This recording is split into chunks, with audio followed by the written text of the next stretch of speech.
رب اشرح لي صدري ويسر لي أمري واحلل عقدة من لساني يفقهوا قولي اللهم صل على محمد وعلى آل محمد ولقد يسرنا القرآن للذکر فهل من مدکر، بے شک ہم نے قرآن کو سمجھنے کے لیے آسان بنا دیا، تو کیا کوئی ہے جو سمجھے۔ اعوذ باللہ من الشیطان الرجیم، بسم اللہ الرحمن الرحیم۔ سورہ بقرہ آیت نمبر 198۔ لیسا نہیں ہے، علیکم علیکم تم پر، جناحن کوئی گناہ، جناحن کوئی گناہ، یہ کہ تبتغوا تم تلاش کرو، تم سب تلاش کرو، فضلاً فضل، من ربکم اپنے رب کا، اپنے رب کی طرف سے، فَإِذَا پس جب، افضتم تم سب لوٹو،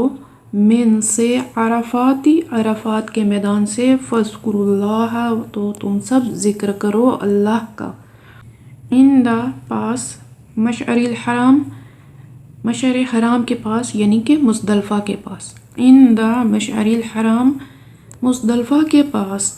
اور وَاذْكُرُوا تم سب ذکر کرو اس کا، کما جیسے، ہداکم اس نے تمہیں ہدایت دی، اور اگر کنتم تم تھے،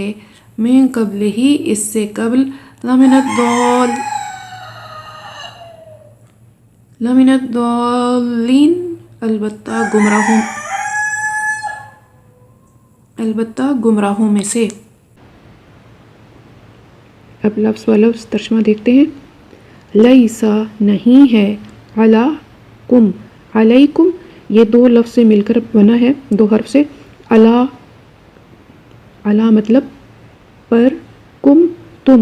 علیکم تم پر، جناح اور گناہ ایک ہی ہے، اردو میں ہم گناہ کہتے ہیں، یہ ایک دوسرے کا صرف پہلا حرف ہی بدلا ہے، جناح اور گناہ ایک ہی بات ہے۔ یہ کہ تبتغوا تم تلاش کرو، تبتغوا ابتغاء اس کا روٹ ورڈ ہے، تم سب تلاش کرو، کیا تلاش کرو، فضلاً فضل، من سے، ربکم کم تمہارے، رب اپنے رب کا فضل تلاش کرو، اپنے رب کے پاس سے فضل تلاش کرو۔ فَإِذَا پس پھر جب، افضتم تم سب لوٹو، من سے، عرفات کے میدان سے، فاذکروا اللہ تم سب اللہ کا ذکر کرو، عند پاس، مشعر الحرام مشعر ایک پہاڑ کا نام ہے، اور اس کے پاس سے مراد مزدلفہ ہے، اور الحرام یہ چونکہ حرم کی حدود میں آتا ہے اس لیے اسے مشعر الحرام کہا گیا ہے۔ اور اذکروا تم سب ذکر کرو، کما جیسے، ہداکم تمہیں ہدایت دی گئی، تمہیں ہدایت دی گئی، وَإِن اور اگر، کنتم تم تھے، میں سے، قبل ہی قبل مطلب قبل ہی اس سے قبل، لمن الضالین البتہ گمراہوں میں سے۔ اب یہاں یہ ہے کہ اس وقت مسلمان یہ سمجھتے تھے کہ حج کے دنوں میں کاروبار نہیں کرنا چاہیے، حج کے دنوں میں کاروبار منع ہے، لیکن یہ آیات اس بات پر نازل ہو رہی ہیں اور یہ بتا رہی ہیں کہ جب تم لوٹو، عرفات کے میدان سے لوٹو، تو اپنے